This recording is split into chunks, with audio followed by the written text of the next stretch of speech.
TMZ on October 26th that Britney kind words for the actor. Ever since I found out John Cena's wife is Persian. هیچ میدونستید که جیجی و بلا حدید نامادری ایرانی دارن یا جان سینا عاشق غذاهای ایرانیه؟ اینه هنر ایرانی ها. سلام بچه ها، سودا هستم. به سال 2017 خیلی خوش اومدید. با من همراه باشید، ویدیوی خیلی باحالی داریم.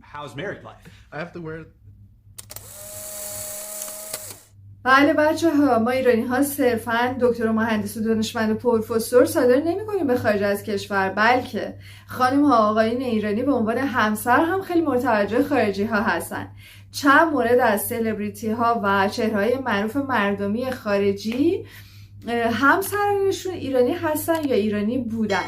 از اون مورد خوب و تقریبا دونه درشتشون شروع میکنیم.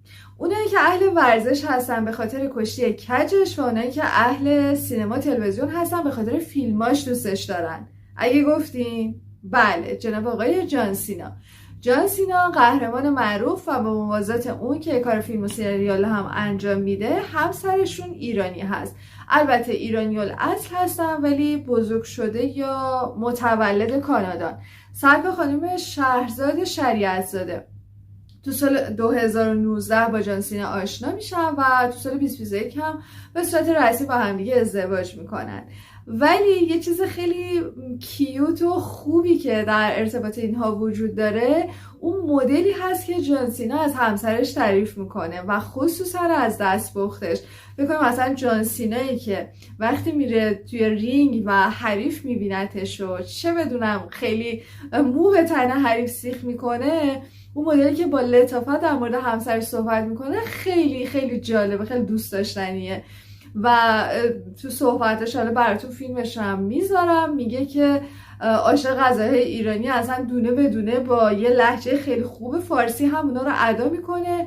میگه که عاشق ته‌دیگ هم هست و خیلی غذاهای دیگه ایرانی. Definitely tagine and kubede. A well-made tagine is something that needs to be done with love, and that's usually a homemade dish. That's why I love it. And rosh polo is always another good one of mine, another favorite of mine.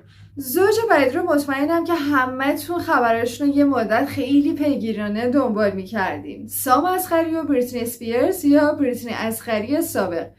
سام اصغری که متولد ایران هست، بزرگ شده ایران هم هست، ولی تو سن 12 یا 13 سالگی همراه خانواده‌اش به آمریکا مهاجرت میکنه. البته که پدر آمریکایی داره و مادر ایرانی.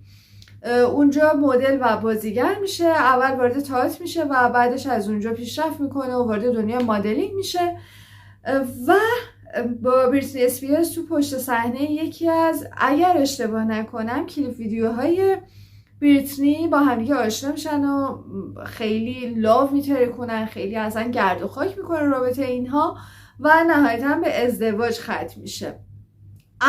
اما حاشیه خیلی بزرگی که در ارتباط با رابطه عاشقانه این دوتا وجود داشت این بود که بر اساس گمان زنی ها و البته تئوری های توطئه و خبرهای غیر رسمی گفتن که سام اصغری با نقشه و در واقع به یه مقصودی وارد زندگی بریتنی اسپیرز شده. قضیه از این قراره که بریتنی از طرف پدرش خیلی تحت فشار بوده. پدرش گویا عضو این فرقه هایی بوده که حالا یه خورده خطرناکم، مثلا حالا اسم نمیبرم، شاید هم براتون نوشتم، اسم عضو یه سری فرقه ها بوده و بریتنی اسپیرز هم به سبب فشار پدرش مجبور بوده که عضو این فرقه ها باشه. ولی گویا بعد این مدت از اونجا اگزیت میکنه، میاد بیرون و به خاطر همین بیرون اومدنش تحت فشار بوده، تحت کنترل پدرش بوده. میگن که سام اصغری از طرف پدر بریتنی اسپیرز مسئول بوده، یعنی در واقع اجیر بوده که بیاد بریتنی اسپیرز رو حالا با یه نقشه عاشق خودش بکنه، وارد ارتباط بشن و بشه نگهبان بریتنی، که به عبارتی بریتنی رو داخل خونه خودش زندانی کرده بوده. حالا یه سری فیلم هایی هم که از خود بریتنی منتشر شد، مدام در خونهش با حالت کلافگی در حال رقصیدنه، یا مراسم عروسیشون که داخل خود خونه برگزار شد و جالبه که همه توجه کرده بودن چرا مهمونای دیگه‌ای وجود نداره، یعنی یه سری مهمونای محدود بوده، یا چرا مثلا خواهرای سام اصغری اصلا با بریتنی اسپیرز عکس نگرفتن، چرا بریتنی این همه ناراحت هست و حالا فارغ از اینکه این خبرها چقدرش درسته چقدرش اشتباهه یا صرفا تئوری توطئه بیش نیست، سام و بریتنی متاسفانه به مشکل برخوردن و تا کمتر از 1 سال رابطهشون به جدایی و طلاق منجر شد. از هم دیگه جدا شدن و علتش هم این بود که سام اصغری میگفت بریتنی اصلا اعصاب روان درست حسابی نداره، مدام به من حمله میکنه. حتی یه تایمی بریتنی گویا با تبر میخواسته که به سام حمله بکنه. البته یه سری اومدن پشت بریتنی رو گرفتن و گفتن اگر قرار باشه که سام به عنوان نگهبان و زندانبان بریتنی باشه، خب بریتنی حق داره که بخواد آشوب بکنه، بخواد به این حد از انفجار و بی‌صبری برسه. anyway از هم دیگه جدا شدن.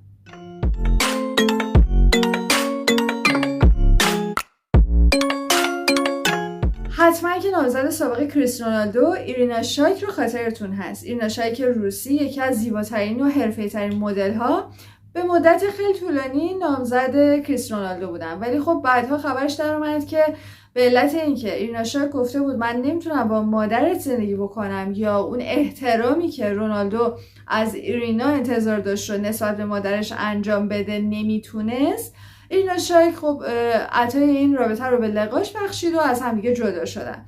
ولی قبل از رونالدو ایرینا یک مدیر برنامه داشته که برای مدت‌های طولانی مدیر برنامه‌اش بوده، آقای علی کاووسی، و گویا اینها با هم ارتباط مخفیانه عاشقانه‌ای هم داشتن، گرچه که تو رسانه‌های انکارش می‌کردن، میگفتن که چیزی فراتر از رابطه کاری نیست، ولی بوده، گویا بوده.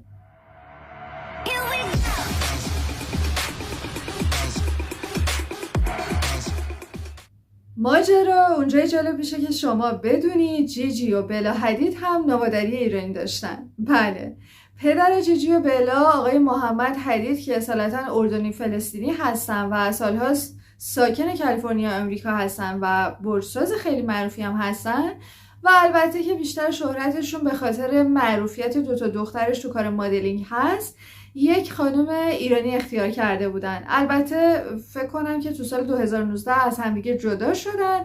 خانم شیوا صفایی که ایشون هم کار مدلینگ انجام میدادن و خیلی جوانتر از محمد حدید هم بودن، به واقع میشدن نامادری بلا و جیجی حدید، که خب خیلی جالبه. فکر کنم که بلا و جیجی هم دستپخت ایرانی رو چشیده باشن، البته اگر شیوا آشپزی کرده باشه. نگران نباشین، عروس ترکیه‌ای ایرانی ها رو فراموش نکردم. سرکار خانم ابرو گوندش که یکی از مطرح ترین خواننده های ترکیه هستن، به مدت 10 سال همسر آقای رضا زراب بودن. رضا زراب رو هم که خیلیاتون میشناسین، بازرگان فعال بین‌المللی در زمینه نفت و خام و طلا و مالک هلدینگ بزرگ رویال در کشور ترکیه، که متاسفانه به خاطر تخلف‌های اقتصادی و ارتباطاتی که با بابک زنجانی داشت در کشور ترکیه حالا محکوم شدن، دستگیر و زندانی شدن. بعدش از طریق ارتباطاتی بیرون اومد، مهاجرت کرد کشور آمریکا و اونجا دوباره همون تخلف‌ها رو مرتکب شد و دوباره زندانی شد. و خب مالومالانی که داره، ثروت خیلی در واقع عظیمی که داره، دور از چشم هیچکی نیست.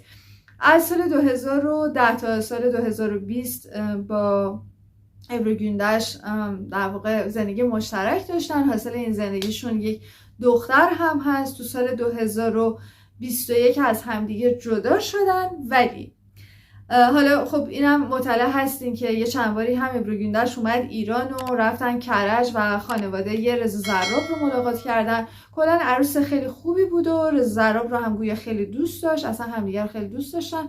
ولی متاسفانه دیگه تغییر سرنوشتشون اینجوری بود. مهمتر از اون میخوام به یه موضوع اشاره بکنم که فکر میکنم خیلیاتون اطلاع ندارین. Reza benim çocuğumun babası ve benim de kocam. Biz çok severek evlendik. Vücut olarak buradayım ama duygu olarak asla burada değilim. Çünkü رضا زراب که همچین یه نمه شیطون و بازیگوش هم هست، قبل از ابرو گوندش با یک خواننده مطرح دیگه در کشور ترکیه تقریبا نامزد کرده بوده. بله، و ایشون کسی نیست جز خانم گونل.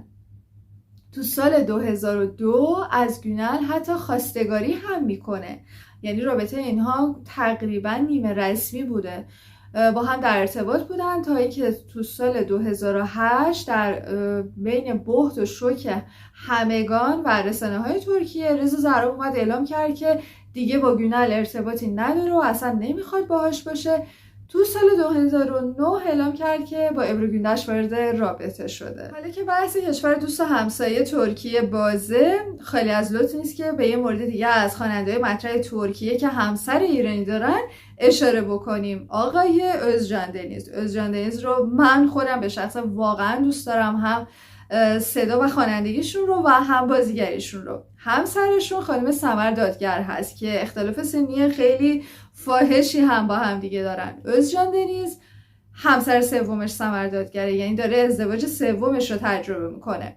این دوتا حالا با هم آشنا شدن. سمر هم در واقع طراح مد هست، هیچ کی انتظارش رو نداشت، ولی اینها خیلی بی سر صدا پای سفره عقد هم نشستن و با هم دیگه ازدواج کردن و رفتن زیر یه سقف.